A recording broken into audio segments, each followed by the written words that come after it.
Salut YouTube! Aujourd'hui, on vous arrive avec une vidéo sur notre pharmacie naturelle.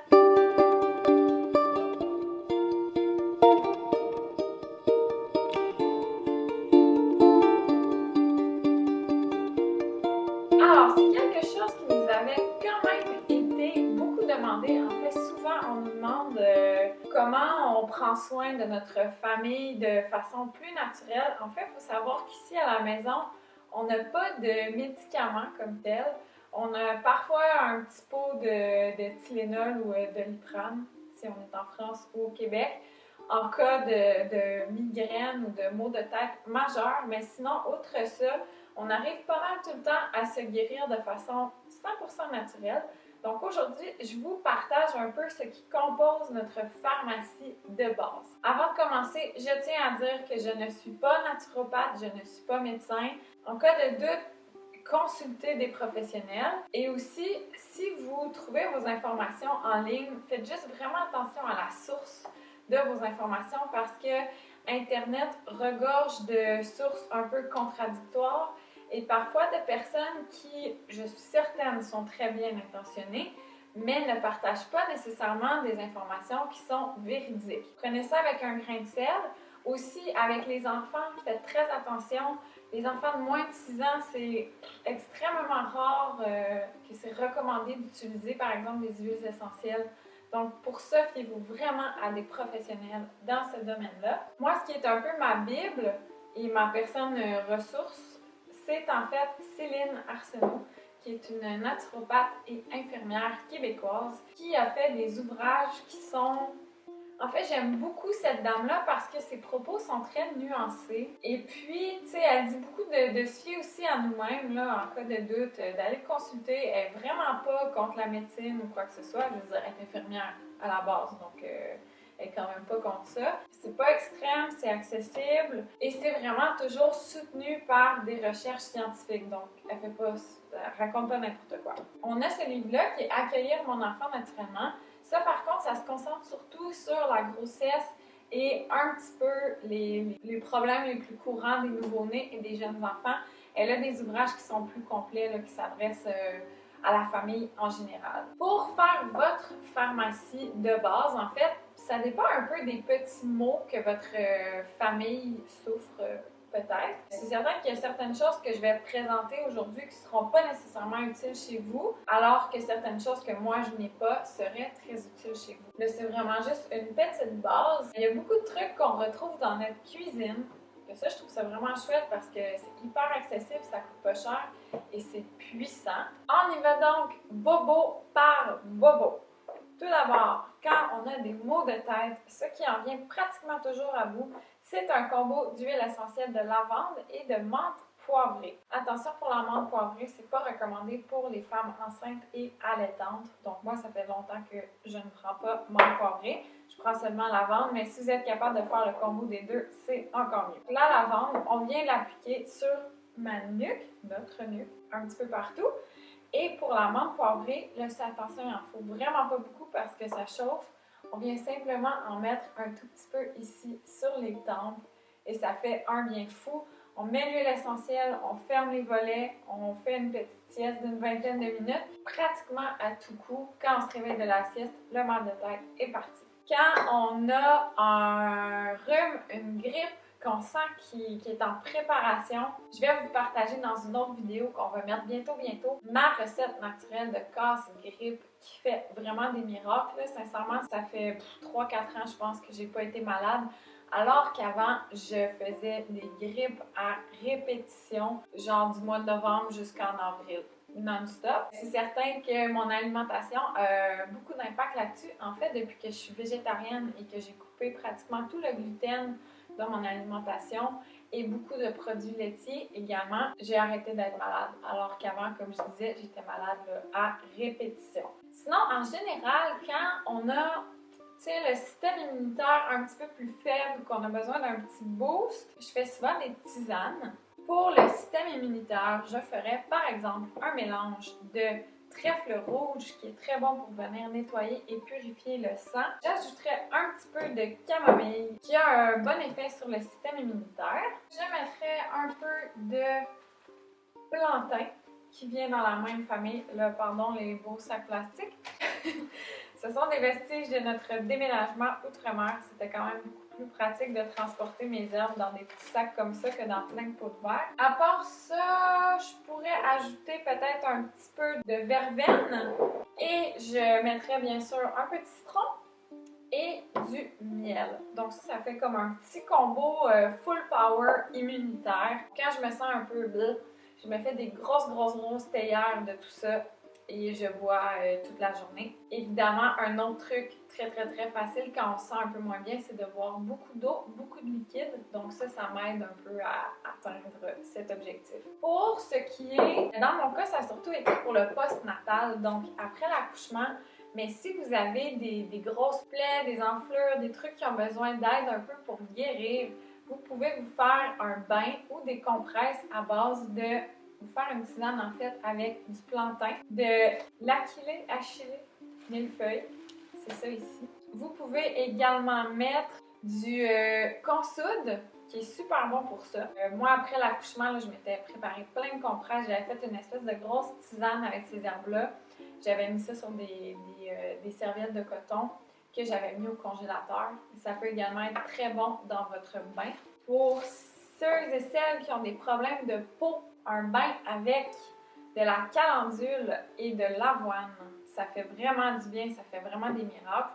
Pour ne pas faire un bain trop dégueulasse, moi ce que je fais, c'est que je prends un petit sac à vrac en coton et je mets ça dans mon sac.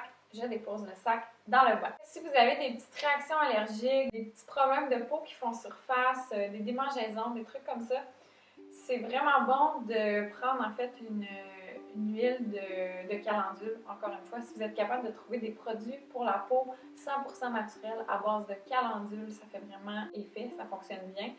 Nous, celui qu'on a, c'est peau de bébé de Maison Jacinthe.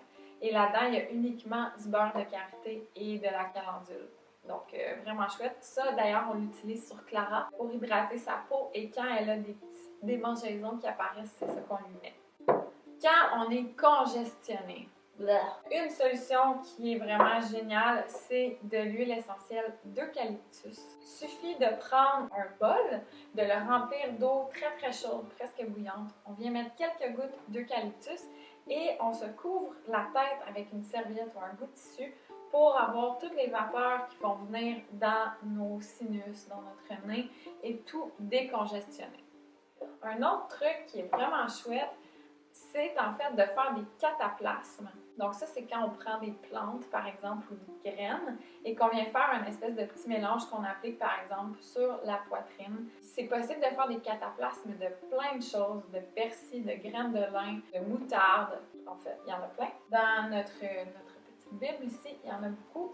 Et il y en a qui sont très sécuritaires à utiliser avec les enfants. Ça, je vous invite peut-être à faire vos propres recherches là-dessus. C'est quand même très accessible sur Internet. Donc, quand vous avez un rhume, ça peut, ou que vous êtes congestionné, ça peut être une autre belle option pour vous guérir naturellement. Pour les femmes qui allaitent, donc si vous voulez aider votre lactation, un super beau combo, c'est de prendre du framboisier et du fenouil. Donc, de se faire des belles tisanes avec ça, un petit peu de miel. Et moi, j'ajoute toujours un petit peu de lavande parce que ça détend, c'est agréable, donc pourquoi pas. Ça, c'est une tisane que je me fais presque tous les soirs, en fait. Si vous avez de la difficulté à vous endormir, une bonne tisane le soir. Je suis fatigante avec mes tisanes, mais c'est un peu la base aussi quand on se guérit de façon naturelle d'utiliser les plantes, les herbes et les fleurs. Ça fait vraiment... ils ont tellement des belles propriétés puissantes, ça vaut la peine de les utiliser. Donc, pour le sommeil, il y a plusieurs plantes qui peuvent venir vous aider. Il y a bien entendu la lavande, la camomille, la verveine et également la valériane qui est quelque part dans mon armoire à la pharmacie. J'ai oublié de la sortir. Donc, vous pouvez faire des petits mix and match de tout ça. Moi, mon combo préféré, en fait, c'est vraiment camomille, lavande avec un peu de miel. Je vais vous présenter ça dans une vidéo qu'on va publier prochainement sur ma routine du soir. C'est ma petite tisane pour le dodo préférée. pouvez même compléter avec de l'huile essentielle de lavande que vous pouvez venir mettre à l'intérieur de vos poignets ou encore sous la plante de vos pieds. Ah, j'ai oublié, je reviens, j'ai oublié une huile qu'on utilise beaucoup. Pour ce qui est des petits bobos, coupures, brûlures, tout ce qui a besoin d'être désinfecté, en fait, nous, on utilise de l'huile de tea tree, donc de l'huile de théier. C'est vraiment un antiseptique antibactérien hyper puissant. Puis ce qui est chouette aussi, c'est que ça fait pas vraiment mal quand on l'applique. Ça sent bon en plus, donc c'est vraiment chouette. Nous, c'est avec ça qu'on désinfecte les plaies et les blessures. Sinon, à part de ça, une petite poire comme ça, surtout si vous avez des enfants, c'est vraiment pratique. Ah ben tiens, ça m'amène à vous parler des otites. Clara a sa première otite. On n'est pas vraiment friand des antibiotiques parce que ben, ça détruit beaucoup la flore intestinale qui est longue à rebâtir. Les bactéries développent en fait, ils deviennent tolérantes aux antibiotiques. Donc, autant que possible, on essaie de s'en passer.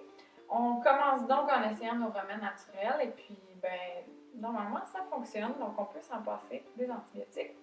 Pour les otites, c'est très simple en fait.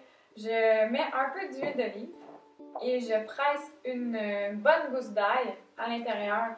Je laisse macérer ça dans un petit pot, au moins 24 heures. Si jamais, comme là par exemple, quand elle commence son otite et que j'en ai besoin tout de suite, ce que je vais faire, c'est plutôt presser une gousse d'ail que je vais mettre dans un petit morceau de tissu en coton, une toute petite quantité, c'est assez petit, les oreilles de bébé. Et j'imbibe ce coton-là d'huile d'olive et je viens lui insérer dans l'oreille. J'essaie de lui laisser quelques minutes, c'est pas toujours évident. Le plus simple, c'est vraiment d'infuser un peu d'huile d'olive avec une grosse gousse d'ail.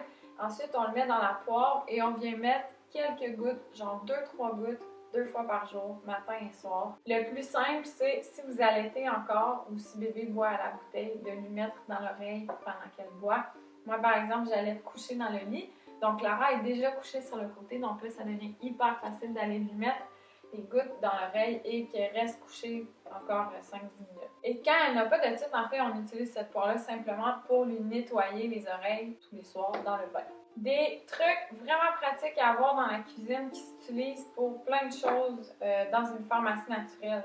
De l'huile d'olive, du gingembre, du citron, des oignons, de l'ail, comme j'avais dit, du curcuma. Ça, c'est vraiment une épice pratiquement miracle. J'en mets dans toutes les recettes. Super bon pour le système immunitaire. Même chose pour les champignons shiitake. C'est plein de belles propriétés. J'en ai parfois comme ça en version séchée. Donc, j'ai pas besoin parce que ça, en tout cas à date ici, quand j'en achète, ça dure pas hyper longtemps au frigidaire.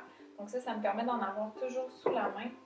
Et également du miso qui est, mon Dieu, rempli de belles propriétés pour le corps humain. Donc ça, j'aime beaucoup me faire des petits bouillons de miso. Je pense que ça fait le tour. Là, comme je vous avais dit, il y a certaines choses là-dedans que vous n'aurez peut-être jamais besoin d'utiliser. Il y a probablement certaines choses que vous auriez peut-être besoin et que nous, on n'utilise pas. Donc, je vous invite vraiment à faire vos propres recherches. Je vais vous mettre les liens des ouvrages de Céline Arsenault dans la description de la vidéo parce que c'est vraiment une sommité dans le domaine de la naturopathie. Et j'aime beaucoup son approche qui est très bienveillante, qui cherche pas à nous convaincre à tout prix que sa façon de faire est la meilleure ou que la médecine, tu sais, elle démonise pas la médecine. Donc ça, j'aime ça aussi. Je peux terminer peut-être en vous disant que votre meilleur outil, ça reste malgré tout votre intuition. Si vous trouvez quelque chose et vous n'êtes pas à l'aise d'aller dans cette voie-là, autant que ce soit en médecine traditionnelle qu'en naturopathie, en homéopathie, peu importe, fiez-vous à votre intuition. Surtout quand il s'agit de nos propres corps puis de nos enfants. On est souvent la personne la mieux placée pour savoir ce qui est mieux pour nous et nos enfants. Donc, j'espère que ça vous a plu. Pour ce qui est de... En fait, on me demande souvent où je trouve mes herbes et mes fleurs. Je les trouve beaucoup en coopérative alimentaire ou en magasin d'alimentation biologique, souvent dans la section des tisanes.